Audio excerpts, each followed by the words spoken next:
If your hair is short and you are really struggling to grow your hair past that length, whether it be at your hair, at your chin, at your neck, if you are struggling to grow your hair past a certain point, this video is for you. You are doing these 3 things wrong, and in this video we'll be getting into those 3 things. So please keep on watching.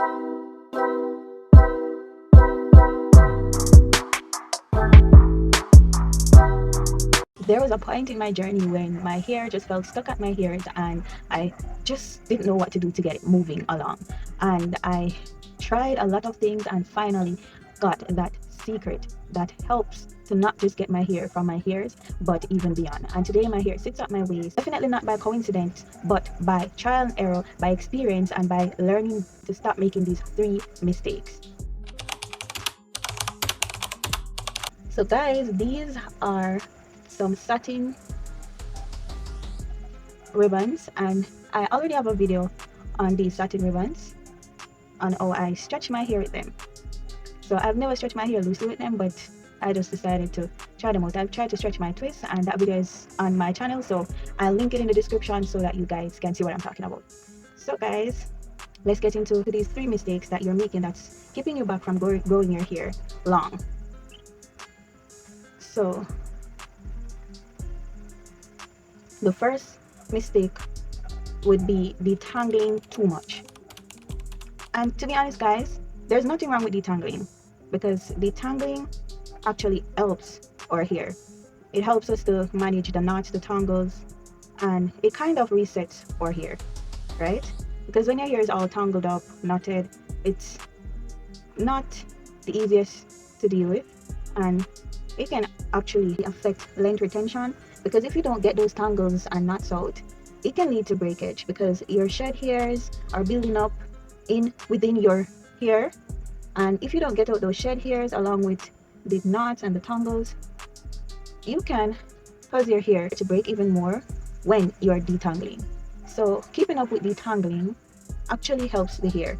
However, when you detangle too much, that is when the problem comes in. So if you find yourself detangling every single day or even multiple times throughout the month, then you will begin to have a problem with your length retention, and your hair will feel stuck, because the more you detangle, the more your hair will break and the more you'll experience things like premature shedding, right? It's better when you leave your hair alone, because once you touch your hair, it doesn't matter how gentle or careful you are, you will experience breakage and you will see shedding, whether that be the natural amount of shedding that you should get daily, or it can be premature shedding. So regardless of using your fingers or a comb, it doesn't matter. It is inevitable. Once you touch your hair, you will experience shedding, breakage, and just the possibility of losing some of the length of your hair.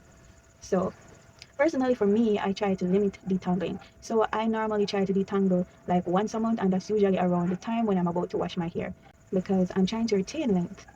And if you follow the long hair girlies on YouTube or Instagram or TikTok, whichever of the platforms you use, if you follow them closely, you would pick up that they too seldom detangle their hair, and they mostly finger detangle and rarely use a comb. But even though they finger detangle, they still don't do it every day or every week. They have their times when they do it, and they limit the amount of time that they do it. And trust me guys, that is one of the biggest secret anyone will tell you, or the key to retaining length. Detangling less, leaving your hair alone more. So far I'm liking the curls or crinkles, whatever you call this. I'm loving how it's looking. It's very cute. I honestly hope this turns out good guys. So far the stretch isn't bad at all. And this is totally unrelated from the tips, but if you are afraid to use heat on your hair, I believe this is a very good way to stretch your hair without using heat. And it's also affordable, because when I first bought these ribbons, I think they were like $30 a yard at my fabric store. I don't know if it's the same now, because that was like a year ago.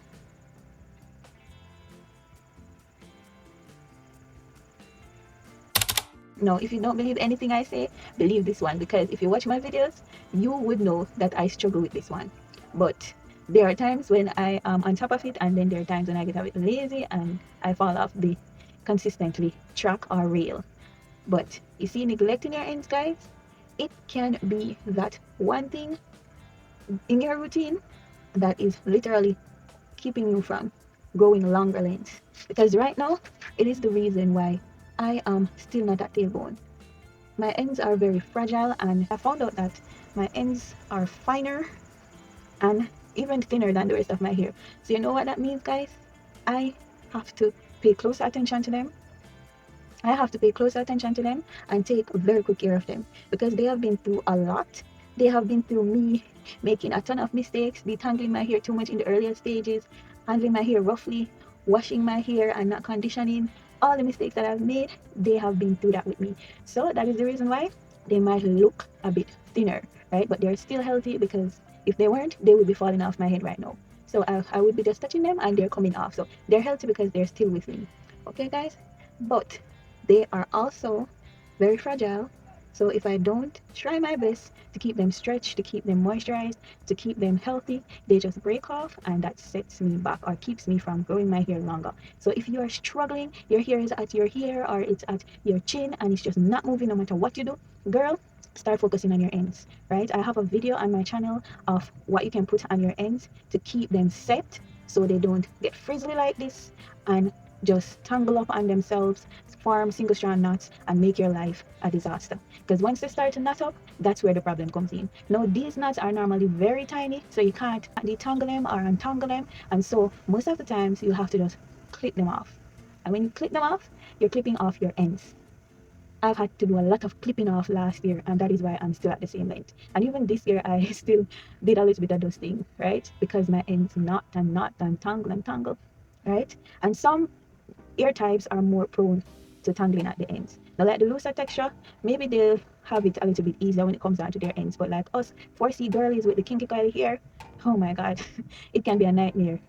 So you have to try your best with caring for your hair. Even if you have to go in more than once weekly to add products to your ends and to add something like a gel, you will have to do that just to make sure that you retain length and just to make sure that your hair grows past that point where you're currently stuck.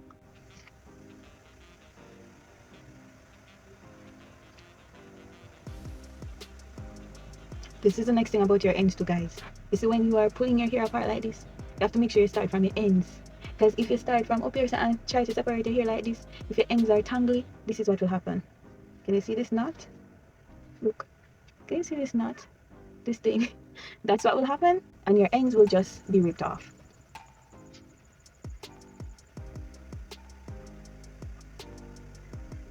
Actually, a shed here though. You are being too basic with your hair. Just hear me out. Please hear me out. I'm not coming to attack you or anything. Just hear me out. Alright, so when I say basic, guys, I mean you just do the bare minimum, which is okay. Simplicity, as I said in the video before the papaya leaf, is the key when you are just starting out and even throughout your journey, right? But even though simplicity is key, you cannot be too basic with your hair. There are certain needs that your hair have that you have to meet in order for your hair to remain healthy and in order for your hair to keep growing long, right? So let me give you an example. A year ago or so, when I was working at a particular place, I didn't have much time for myself. So I would basically just wash my hair, condition. Sometimes I don't. Just I kept my hair in twist throughout the entire time, wash my hair in twist, condition in twist, everything in twist, retwist, and go back to work. And even though that was working for me because it gave me, some time to still be able to have a hair routine and to grow my hair wasn't doing all that well because it wasn't getting some of the things that it needed. Like this year I started using back herbs, I started using back sprays and just natural stuff that I was doing in the earlier part of my hair journey. And in the earlier days, guys, apart from my ends breaking off, which I did not figure out how to solve that as yet, my hair was pretty healthy. And once I solved the ends thing, my hair grew so much faster and healthier because I had more time. I was, doing simple things, but simple things that my hair needed, like using more DIY products on my hair, natural stuff, making sure that I spend time on my hair to condition or deep condition, not skipping those things because moisture is important. To do more protein treatment, right? I stopped doing protein treatment at one point because I jumped on the train of girlies that says protein isn't for low porosity hair, protein isn't good because you can get protein overload if you use it too much and blah blah blah. So I stopped using protein because I was scared. And the thing that pushed me to stop using protein was rice water. So I did try rice water when it was a thing, like when it was popular. It's still popular now, but it was very popular back then, like about in, I think 2018, 19, thereabout. And I was using rice water, guys, and my hair just started to get dry, brittle, and I just panicked. So I stopped using the rice water and I stayed completely away from protein because I was told that it's the protein in the rice that causes it. So I stayed away from protein, right? So what actually pushed me to start using protein again is when I ended up with moisture overload, right? And starting to use protein again, guys, it really helped my hair, right? Not just helped me to repair my damaged hair, but help with the overall health of my hair. Because I was scared of using it and I was doing just the basic stuff, right? I wasn't doing anything outside of those basic needs. And what I've learned is that your hair has basic needs and it also has needs outside of those basic needs. All right, follow me, guys. So washing your hair is a basic need, right? You need to wash your hair, but that's basic, right? Conditioning your hair is a basic need, right? Your hair needs moisture, so you have to condition. You see, deep conditioning now, that's outside of being basic, right? Because you're going a further step. You're doing something extra. Because trust me, your hair can grow by just shampooing and conditioning it. But you see, when you go the extra mile, guys, and you do deep conditioning mask and you do your DIYs, instead of just spraying water on your hair, you use like natural herbs, natural teas. That's going outside the basic stuff, and those things really help to like stimulate blood flow. Like when you're doing like your rosemary tea, your cloves tea, right?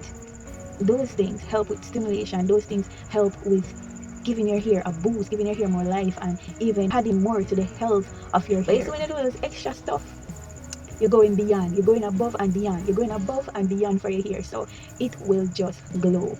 It will be its healthiest, its longest, its thickest. So now you get what I'm saying, right? I'm not saying that you shouldn't stick to being simple, but I'm saying go above and beyond for your hair sometime. Do something different, like use some DIYs, do that deep conditioning mask, and don't just condition and twist up back your hair or plait up back your hair and go about your business, right? Deep condition your hair sometimes, right? Do a protein treatment sometimes, do a herbal tea sometimes instead of just using plain water. Every time I start to do that again, my hair literally just thrives. It thrives, it grows, it shines. Because like, look at this now, guys. Look at my hair, look at it. So that is what I mean, guys.